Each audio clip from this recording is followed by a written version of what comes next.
부산의 교육감 선거는 2파전이 예상됩니다. 진보 성향의 김석준 현 교육감과 중도보수 단일 후보로 선출된 하윤수 전 부산교대 총장으로 굳어지는 모습입니다. 7일 오전 10시 30분쯤 기장군 정관읍의 한 오리가공 공장에서 불이 났습니다. 이보다 앞선 지난 6일 발생한 선박 화재는 18시간 만에 진화됐습니다.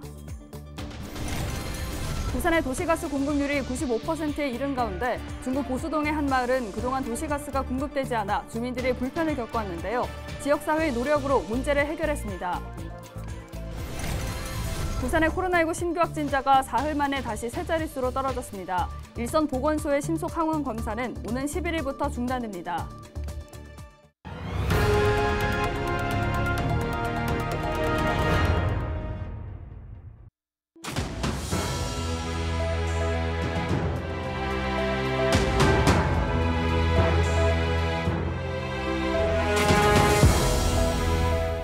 여러분 안녕하십니까? 헬로TV 부산 뉴스입니다. 지역의 일꾼을 뽑는 6.1 지방선거. 부산 교육을 도맡아 할 일꾼은 누가 될지도 관심 있게 보시면 좋을 것 같습니다. 진보 성향의 김석준 현 교육감과 중도 보수 단일 후보로 선출된 하윤수 전 부산교대 총장의 2파전으로 굳어지는 모습인데요. 차선영 기자가 보도합니다.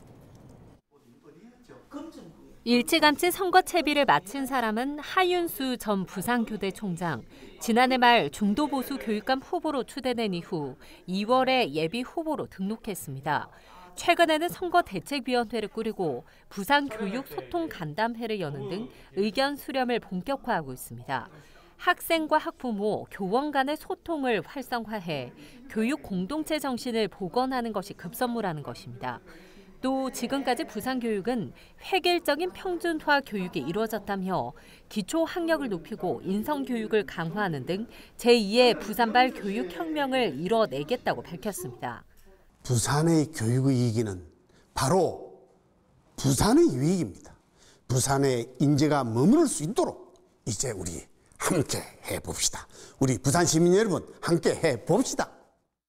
김석준 현 부산교육감 역시 수성 의지를 밝혔습니다. 2014년 7월 부산교육감 취임 이후 2018년 재임에 성공한 데 이어 3선에 도전하는 겁니다. 김 교육감 측은 현재는 코로나19 장기화 상황 등을 고려해 책임 있는 직무 수행이 필요한 때라고 강조하고 있어 이달 말이나 5월 초에 예비 후보로 등록할 것으로 예상됩니다. 예비 후보로 등록하면 직무가 정지되는 만큼 부산 교육의 공백을 최소화하겠다는 겁니다. 김 교육감은 3선에 성공해 재난 상황에서도 수업 결손을 막기 위한 온 오프라인 혼합 수업 시스템을 완성하는 등 미래 교육을 완성하겠다는 각오를 밝혔습니다. 올해를 수업 혁신의 원년으로 그리고 미래 교육의 원년으로 삼아서 디지털 교육을 접목시킨 미래 교육으로의 전환을 본격 추진하겠습니다. 현 양자 대결 구도가 이대로 굳어진다면 부산 교육감 선거는 직선제 도입 이후 처음으로 2파전으로 펼쳐지게 됩니다. 헬로TV 뉴스 차선영입니다. 7일 오전 10시 30분쯤 기장군 정관읍의 한 오리 가공 공장에서 불이 났습니다. 불이 나자 직원 20여 명이 긴급 대피하는 과정에서 한 명이 타박상을 입고 3명은 연기를 흡입해 병원으로 이송됐습니다. 불은 공장 한 개동을 모두 태운 뒤 바로 옆 공장까지 번졌습니다. 소방당국은 공장 내부 천정에 설치된 냉각팬에서 최초 불이 시작된 것으로 추정하고 정확한 화재 원인을 조사하고 있습니다. 지난 6일 영도구의 한 조선소에서 수리 중이던 선박에서 발생한 화재가 18시간 만에 진화됐습니다. 부산소방재난본부는 대응 1단계를 발령하고 진화를 시작했지만 선박 내 진입이 어려워 완진까지 오랜 시간이 걸렸다고 밝혔습니다. 소방당국은 선박 내 수위를 조절하는 공간에서 용접 작업을 하던 중 불이 난 것으로 추정하고 있습니다. 불이 나자 작업자 한 명이 긴급 대피해 다행히 인명피해는 발생하지 않았지만 선체 내부가 불에 타 소방서 추산 6억 원 상당의 재산 피해가 발생했습니다. 소방당국은 정확한 화재 원인을 밝혀내기 위해 합동 감식을 실시할 예정입니다. 네, 7일 0시 기준 부산의 코로나19 일일 신규 확진자는 8,450명입니다.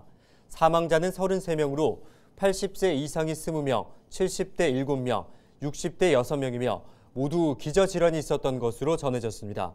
위중증 환자는 90명이며 중환자 전담 치료병상 가동률은 82%, 일반 병상 가동률은 36.8%입니다. 재택 치료를 받고 있는 사람은 64,745명입니다. 부산시는 확진자 감소 추세와 중앙방역대책본부의 지침에 따라 보건소 선별진료소와 임시선별검사소 신속 항원 검사를 4월 10일까지만 시행한다고 밝혔습니다. 비용관계 때문에 하루에 날씨가 추울 때는 하루 종일 틀어야 되는데도 한두 시간만 틀고 그런 경우도 있고. 들어오시는 분이 도시가스는 돼 있죠. 지금 도시가스는 지금 저희가 신청 중입니다. 그렇게 말씀을 드리면은 계약이 벌써 몇 년째 지금 빈집인 거죠. 부산 지역의 도시가스 공급률은 95%. 하지만 중구 삼북도로 보수동 18통은 예외입니다. 도시가스를 쓰고 싶다는 보수동 18통 주민들의 수건. 지난해 헬로티비 뉴스에서 주민들의 민원을 전해드린 바 있는데요.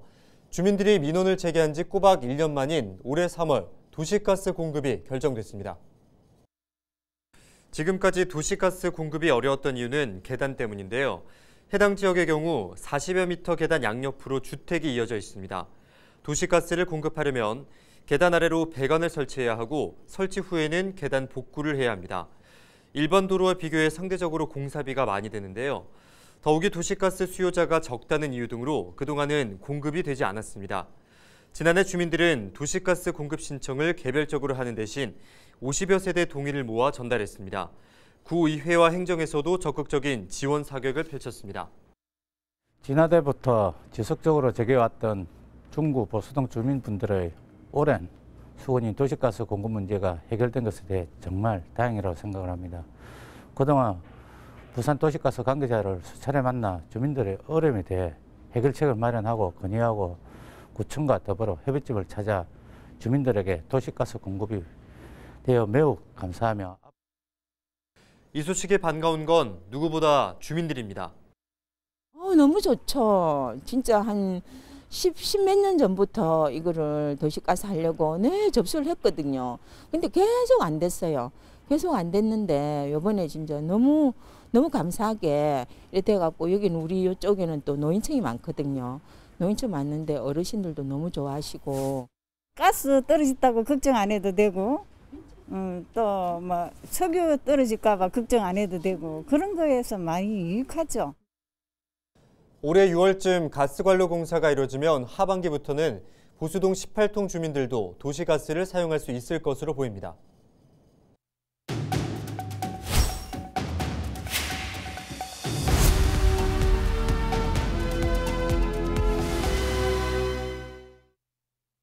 전국의 아파트 등 공동주택의 올해 공시가격이 올라 2년 연속 두 자릿수 상승률을 기록했습니다.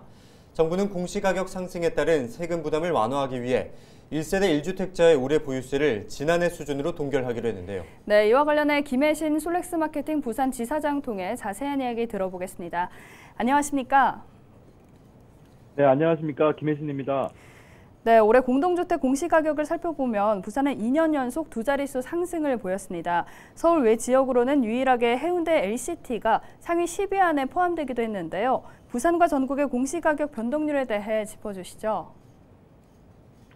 네, 지난 3월 23일이었죠. 국토교통부에서 공동주택 공시가격안을 공개를 했습니다. 전국적으로는 약 17.2%가 상승을 했는데요. 정부에서는 전년 상승률인 19%보다 상승폭이 줄어서 상승세가 완화되었다 이야기를 하고 있습니다. 하지만 주택을 보유한 사람들 입장에서는 상당히 부담스러울 수밖에 없는 상황으로 보여지고요. 부산의 경우에는 작년보다 한 18.3%가 상승을 했는데요. 아무래도 작년에 부산 지역 주택 가격 상승폭이 높았던 점이 공시가격에도 반영된 것으로 보여집니다. 전국적으로는 인천이 29.3%로 가장 높았고 경기, 충북이 부산보다 높은 상승률을 보였습니다. 아무래도 문제는 이런 아파트 공시가격이 상승하면 세금이 늘어날 수밖에 없다는 건데요. 아직 새로운 정부가 취임을 하기 전이긴 하지만 규제 완화 또는 세금 완화에 대한 유주택자들의 기대가 상당히 높았던 점을 감안하면 이번에 공시가격 상승에 대해서 유주택자들의 불만들도 상당히 높지 않을까라고 생각이 듭니다. 네, 공시가격이 오르면서 내야 할 세금도 커졌는데요. 보유세 부담을 줄여주기 위해 정부가 1세대 1주택자에 대해선 작년 공시가격을 적용했다고요? 네, 맞습니다. 1주택자에 한해서 올해 인상분을 적용하지 않고 작년 공시가를 적용한다고 발표를 했습니다. 아무래도 공시가격 인상 또 거기에 따른 세금 부담에 대한 1주택자들의 불만을 잠재우기 위한 방안이 아닌가 이렇게 보여지고요. 하지만 뭐 이런 정도로는 불만이 쉽게 가라앉진 않겠죠. 금액이 줄어야 체감이 되는데 사실 이런 상황이면 원래 더 받아야 되는데 이번에는 덜 받을게 하는 수준밖에 안 되거든요. 그래서 이런 정도로는 혜택을 본다는 느낌이 전혀 없을 수 있습니다. 결국에는 1주택자들에게도 크게 환영받지 못하고 또 다주택자 입장에서는 왜 우리만 역차별하나 하는 식의 불만이 나올 수 있는 상황으로 보여집니다. 이런 조치가 일시적 유예라는 지적도 많습니다. 결국 내년에 인상분을 한꺼번에 내게 되는 것 아니냐는 건데요. 정부의 이번 조치에 대해 어떻게 보시나요? 정책이 상당히 어렵죠. 그래서 특히나 이제 부동산 또 세금 문제와 관련된 것들은 상당히 민감할 수밖에 없는데요. 뭐 그렇다 하더라도 부동산 관련 정책과 관련해서는 윤석열 정부에 대해서 지금 기대가 상당히 높은 편이거든요. 규제도 풀고 세금도 줄여질지 않을까 하는 그런 기대. 왜냐하면 문재인 정권에서는 부동산 관련 세금도 올리고 또 유주택자들이 정말 많은 불만을 가지지 않았습니까? 공시지가가 상승을 했으니까 작년보다는 뭐 줄여받긴 힘들다. 그래도 앞으로는 이제 공시지가 현실화 이런 큰 그림들을 가지고 그런 그림들을 보여주고 힘들겠지만 올해는 전년 수준으로 하고 내년부터는 부담이 가지 않도록 정책을 수립해 나가겠다. 뭐 이런 식으로 이야기를 좀 해도 되거든요. 코로나 때문에 국민들의 뭐 부담도 많았고.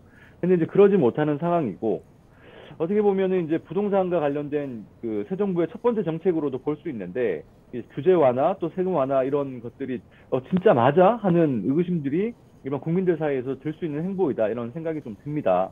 그래서 뭐 앞으로 이런 뭐 시장 상황이라든지 뭐 정책들은 나오는 거에 따라 좀 달라지긴 하지만 앞으로 이제 어떤 식으로 방향이 잡히고 또 정책들이 나올지 그런 점을 좀 지켜봐야 될 것 같고요. 그런 정책들에 따라서 아마 시장도 좀 반응을 하지 않을까라고 생각합니다. 네, 오늘 말씀은 여기까지 듣겠습니다. 고맙습니다. 네, 감사합니다. 지금까지 김혜신 솔렉스 마케팅 부산지사장과 이야기 나눴습니다.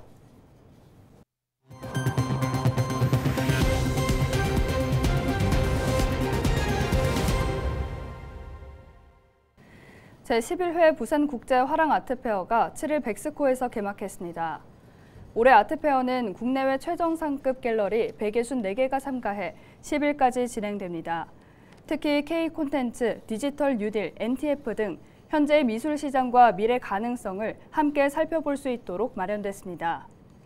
특히 아트페어 최초로 디지털 보증서 발행이 실시되며 관람객들을 위한 도슨트 프로그램도 마련됐습니다. BNK 경제연구원에서 발표한 동남권 경제 활력 제고를 위한 발전과제 연구 보고서에 따르면 동남권 인구는 지난 2016년 감소세 전환 이후 그 폭이 더 확대되고 있는 것으로 나타났습니다. 특히 출산율 둔화와 고령화 진전 속도가 크게 높아지면서 지역 인구 감쇄는 앞으로 더욱 빨라질 것으로 예상됐습니다. 이에 따라 지난 2월 기준 동남권 566개 읍면동 가운데 60.6%에 해당하는 344개가 소멸 위험에 처한 것으로 파악됐습니다. 더욱이 성장 잠재력이 미약하고 양질의 일자리와 민간 투자도 부족한 상황이라고 분석됐습니다.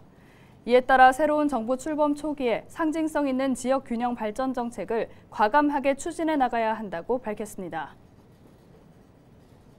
지난 2019년 부산 최초로 도입된 부산진구 주택가 재활용 정거장이 부암 3동과 계금 1동 등으로 확대 운영됩니다. 부암 3동은 매주 월요일과 수요일, 계금 1동은 화요일과 목요일 오후 4시부터 8시까지 운영됩니다. 부산진구 주택가 재활용 정거장은 지난 2019년 환경부 분리배출 공모 최우수, 2020년 부산참여연대 좋은 정책상 등을 수상하는 등 사업의 우수성과 독창성을 인정받았습니다. 해운대구가 해운대 15경과 야경 10선을 새롭게 선정했습니다. 구는 최근 변화된 관광문화자원과 도시 인프라 환경을 반영해 기존 해운대 12경과 야경 7선에 3곳씩을 추가했다고 밝혔습니다.